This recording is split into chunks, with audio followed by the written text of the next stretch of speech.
High! সবাইকে welcome জানাচ্ছি আমার চ্যানেলে।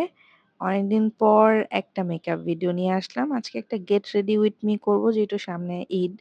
বেশিদিন নেই আরকি। ফার্স্ট এ আমি একটু কালার কারেক্টর করে নিচ্ছি। আমার ডার্ক সার্কেল আছে আর একটা পিম্পলের দাগ ছিল। তারপর হচ্ছে আমি আমার কনসিলার আর আ ফাউন্ডেশন নিয়ে ভালো করে বেসটা ক্রিয়েট করে নিলাম। যেহেতু গরম বেসটা ভালো রাখতে হবে, ট্যাগ রাখতে হবে, রাইট? তারপর হচ্ছে আমি আমার ব্রুটাকে ভালো করে আর্ট করে নিচ্ছি। আ এর মাঝখানে আমি একটা কথা বলতে চাই যে দিন শেষে life is very small.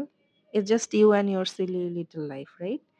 So you just have to go on মানে enjoy every bit of it. মানে be the person you want to be মানে don't look back because no one cares. So মেকআপে আমি back করছি।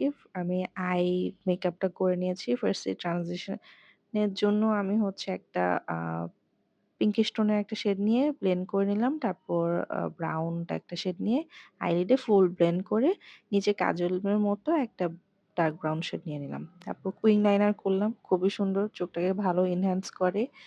Compact powder দিয়ে ফুল মেকআপটাকে tag করে নিলাম। কারণ খুবই গরম এগেইন অ্যান্ড আমার ফেস না অনেক অয়েলি। একটা পাউডার ব্লাশ ইউজ করে নিচ্ছি। লিপসে আমি অনেকগুলো শেড ইউজ করেছি। Because I want that desirable shade. Normally হয় না। আমি সবসময় অনেকগুলো শেড ইউজ করি। ফার্স্ট এ বেনিটিন্টের একটা টিন্ট ইউজ করলাম। তারপর হচ্ছে আমি একটা চিলি শেডের লিপ লাইনার দিয়ে ভালো করে আর্ট করে নিচ্ছি। আমি টু ফেস্ট এর পাম্পকিন স্পাইস শেডটা নিয়ে আ পুরো লিপসে দিয়ে নিলাম। আর লিপসটাকে ফুলার করার জন্য মিডল এটা একটা ট্রিক্স। মিডলে হচ্ছে আমি কনসিলার দিয়ে ভালো করে এটাকে ব্লেন্ড করে নিলাম। আমার খুব পছন্দের একটা ইয়াররিং পরে নিলাম। আ এই তো।